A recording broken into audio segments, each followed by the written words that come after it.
Hey everyone, welcome back to the final video for I Make a Runequest Glorantha character. Thank you so much for joining me on this journey. I have some big news that influences my impression on these videos, and that is that for the first time last night, I game mastered Runequest role-playing in Glorantha, and it went really well. You can view my blog about it on the BRP forums, and I'll leave a link to the blog of that in the description of this video. I may end up making a video sort of showcasing it sometime in the future, but for right now I wanted to wrap up this series, making a character so that anybody who has just found out about Runequest or has been interested in getting into Runequest, you have a complete series that you can draw on to help you to understand this. Now, what I have displayed for you right here is some of the comments on my last video. As has been my tradition, my short tradition with these videos, is that I am eager for feedback from the Runequest community, and the Runequest community has been awesome about offering constructive feedback on what I'm doing with these videos, because after all, I'm brand new to Runequest. This is new for me. I've played other role-playing games for decades and decades, but Runequest is something that I am learning. One thing that I wanted to point out right off the bat is that a commenter had made the really good point, hey, it seems like it takes a really long time to make a Runequest Glorantha character, and I just wanted to go ahead and address that right off the bat because it sort of alludes to what my perspective is in doing these videos. And as a teacher, as a professional, the reason why the combination of these 8 videos is filling up hours and hours of time is that I'm deliberately taking my time to make sure that somebody who really wants to see the extreme details of what's happening here can see sort of a work through of what is happening with character creation at every step. Does it have to take this long to build a Runequest Glorantha character? Absolutely not. I think that I could easily do one in under an hour. I also do want to point out, though, that a lot of the fun of role-playing games is just spending time creating a character that you're going to role-play. And so honestly, for me personally, and I think for a lot of gamers, it doesn't matter to us that it takes a while to make a character because the character creation process is fun. Let's dive into some more of these comments.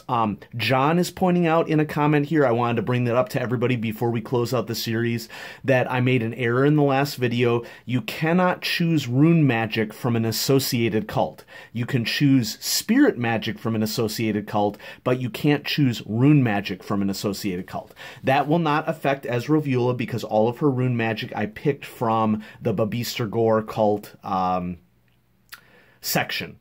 Or the list, I should say, for Babeester.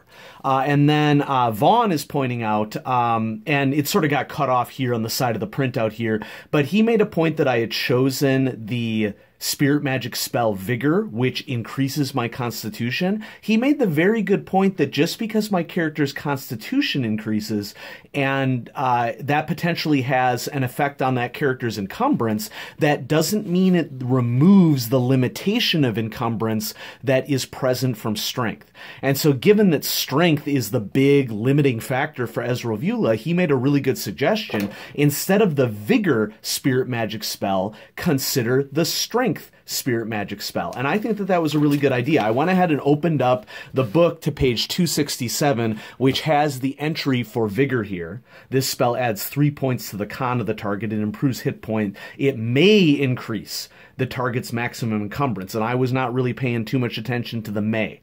Look at this wonderful artwork on the facing page. That's just a thing of beauty. I love that. And it sort of, I think, showcases this Bronze Age aesthetic that the game has. If we turn back just one page, here's the Strength rune magic spell. Also costs 2. Touch. This spell adds 8 points to the strength of the target for the spell's duration. This increases melee combat damage by 1 step on the damage bonus table, so that would be a very useful thing for Ezreal. And increases all agility and manipulation skills according to what the strength was prior to the spell. And so that would also influence her encumbrance, which with a strength of only, you know what, it's marked as 11 here, but I think that this should actually be 12 because my plan was in a prior video that I was going to sort of fudge it so that it calculated out appropriately so that she could actually carry the armament and weapons that she had. So, you know, I am fudging a little bit here, but it's all in the name of getting the character concept out, I want to point out. So what I'm going to do here is I'm going to cross out Vigor. Now I'll go back in here. If crossing something out, you know, bothers you, I'm going to go back in there and erase it later. And I'm going to choose Strength instead for Ezrevola. Last thing that I want to point out is that John Michael had commented that for choosing Spirit Magic, you would normally only gain power in this game through a couple of different sources, and he went back and he did a little bit of research because it looked like he was more geared towards 3rd edition, and of course we're in the 4th edition now, and so he had suggested potentially taking Spirit Magic spells that are damaging for a chance to get a POW check, but he also noticed that there are ways like worship ceremonies and paying for advice and stuff that can help, so he recommended that I choose a attack spell. Now, attack spells like Demoralize and Disruption have the advantage of being able to influence your opponents, damage them directly without it applying to armor. There are a lot of advantages to attack spells. I don't think that I'm going to make this change for Ezrevola.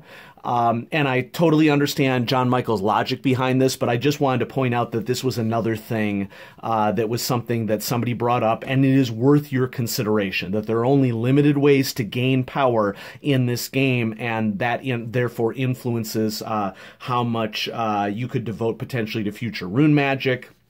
And so something to keep in mind. Thanks, John Michael, for sharing that. Let's get back to Ezrevola, and we're going to do the last 2 steps of the character creation process here today. So the next step in the book, and I have this marked up by the lovely ribbon that comes in these wonderful Chaosium releases. Here we go. We are on step 7 of the character creation process, personal skill bonuses. It's pretty straightforward, and I did a little bit of reading ahead so that this you can sort of see this section of the game in action, and it's not going to be me hemming and hawing over it. So adventurers have personal interests beyond that demanded by their occupation, cult, and culture. Add plus 25% to any 4 skills, and plus 10% to 5 more skills. Nothing can be increased above 100%. And so what I've done here is I've made little marks on my character sheet here as to what I thought that I wanted to do based upon this step number 7. And so I'm just going to zoom in a little bit here, make sure I got my focus going so you can see what I'm doing here. And so I marked with an X skills that I thought would be good candidates for my character for the plus 25%. And then I marked with little dash marks skills that I thought would be appropriate for the plus 10%, and I get 5 of those. And so what I'm doing here is I'm not really approaching this from a min-max perspective, okay? And so if there's some of you in the audience who are like, you should be stacking all the stuff, I totally get it, okay? But for me, I'm trying to make a character come alive, and so you're gonna see me make suboptimal choices here, and you're gonna have to live with it. Okay, and so I marked off as my first 2 skills that I sort of want to target here as communication skills for Ezrevola, because remember, I see her as a defender, and as a defender, I want her to be able to bargain within situations so that things don't get unnecessarily crazy in a situation, and I want her to be able to convince people. And so I marked off orate as well. So bargain is a base of 5, plus 25 is 30, and I don't have any modifier here, and so I'm going to go ahead and mark off 30 for bargain. Orate is a 10, so 10 plus 25 is 35 to orate. All right, no modifiers to those.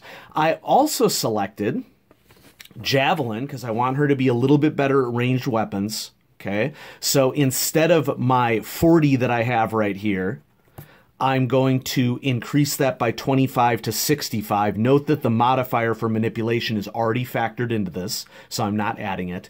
And then finally, as a defender, I see a cool character concept here where a big part of her expertise is in use of a shield. So this is going to go from 55 to 80. There we go. She is adept at parrying with shields and maybe even attacking with a shield. And so there it is. Now let's add the 10 bonuses. And notice that my agility modifier is -5. I still kind of want her to be better than average in certain skills. Okay. I see her more as a tank, a damage absorber, so I'm not going to influence dodge. I'm going to target climb and jump instead. Now, climb is a base of 40.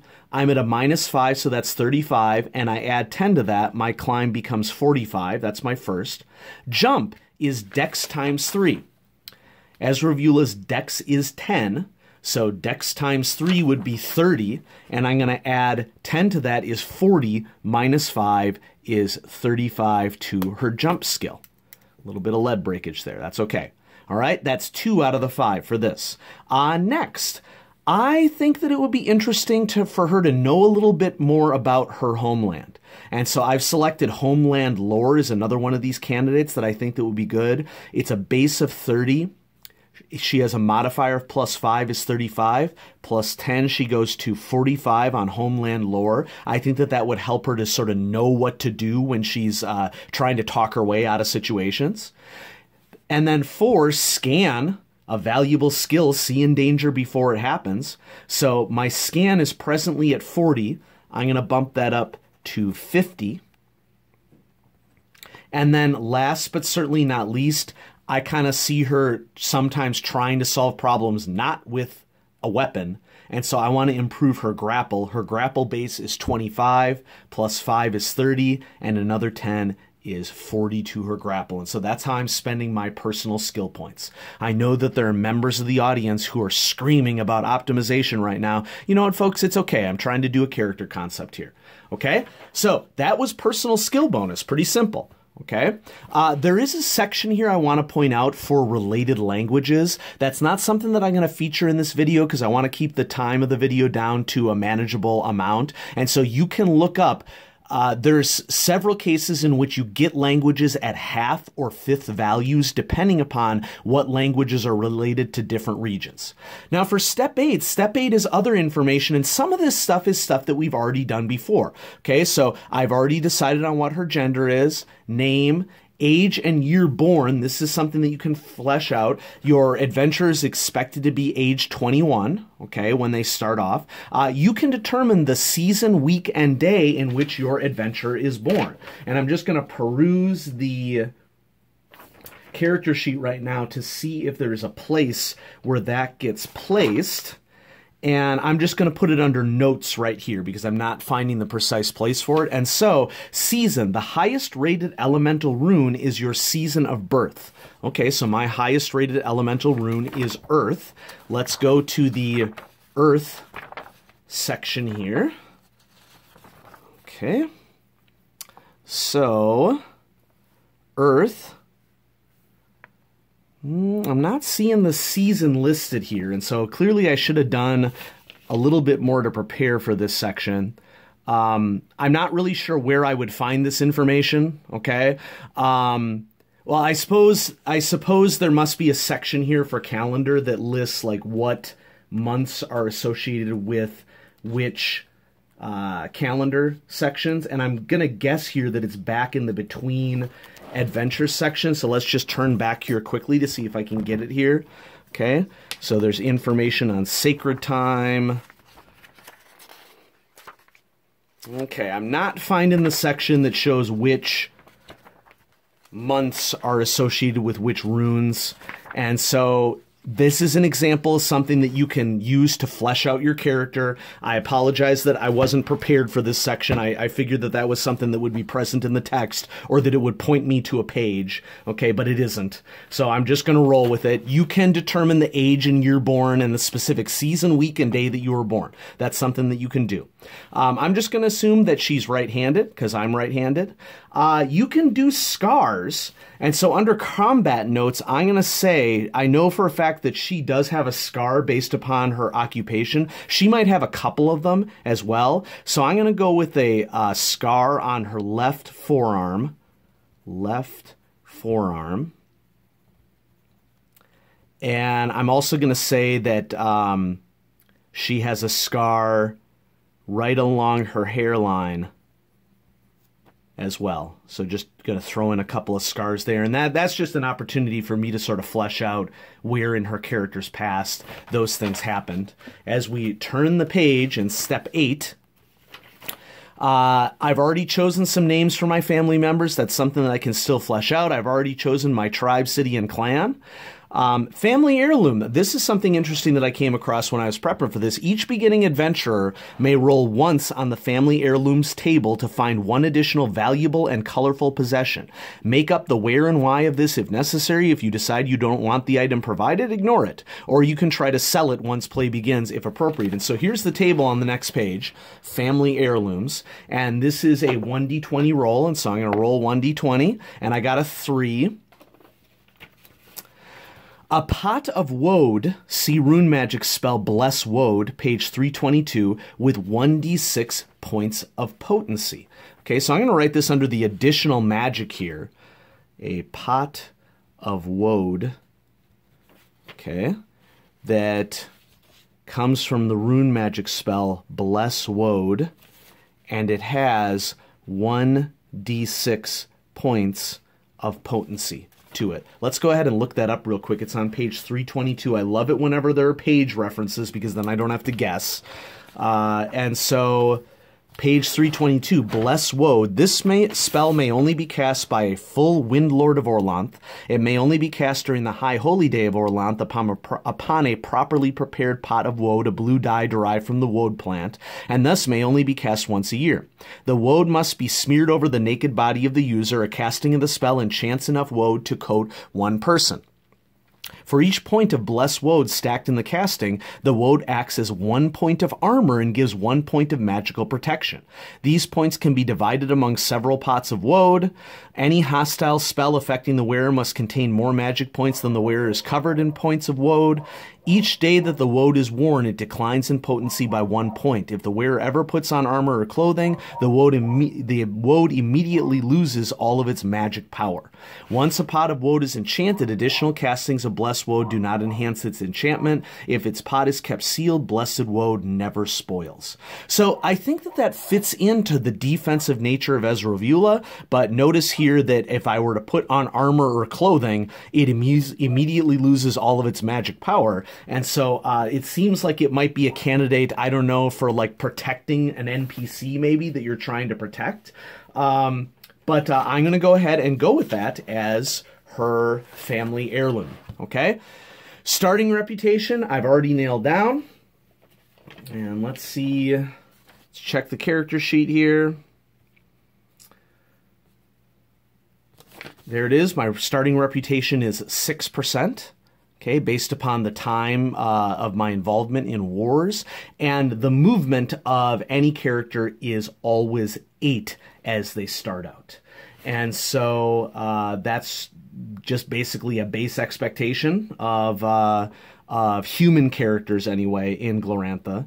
And so movement would be 8. And, you know, that's something, if I were to level any character criticism of the character sheet, this is something that I'm struggling to find on the character sheet, like where the movement blank is on the character sheet. I mean, there's obviously a movement power rune over here, but, you know, I'm struggling to find the place on the character sheet where you write down your movement score. And so, once again, anybody in the audience who can point me to this on the character sheet, or if it's something just assumed by humans, I'm cool with that as well. And so, there we go. There's Ezreal. I really enjoyed this process of doing this. A lot of the time, I was able to make some decisions that made a lot of sense. Some things I need a little bit more help with. And that arose, obviously, in this video, too, and that's okay. One of the things that I want to do moving forward with Ezreal, well, I should say with RPG Imaginings, is maybe do more of these character creation video series if they are well-received by people. I mean, whether they're well-received or not, I enjoy doing them. And so one of my YouTube philosophies, because I have another channel besides this one, my other channel is called Clutch Situation. It's about mechanical pencils. I've been YouTubing for a couple years now. My YouTuber philosophy is I make videos that I know that I'm going to enjoy. I am considering, you know, what my viewers like, but if it's not something that I enjoy, it's not something that I'll generally do. And so I'm thinking about doing some more character creation videos. And so thank you so much for watching this series. of I Make a Runequest Glorantha character. This is wrapping up the series now, and check out Runequest, especially if you know Dungeons and Dragons, but you're looking for something that it's a little bit more sophisticated in the combat. There's a lot more to keep track of with armor and hit points for sections. In my first time playing Runequest last night, the big thing that really stood out to me is the ability to use the runes and the passions to augment skills. I think is one of the coolest aspects of the system that I would encourage experienced role players to seek out if you're looking for something new that you want to try out, because that seems like a mechanic to me that is not as common in role-playing games. And if you're looking for variety, this would be something that you could go for. So thanks everybody so much for watching. Have a great day. Bye-bye.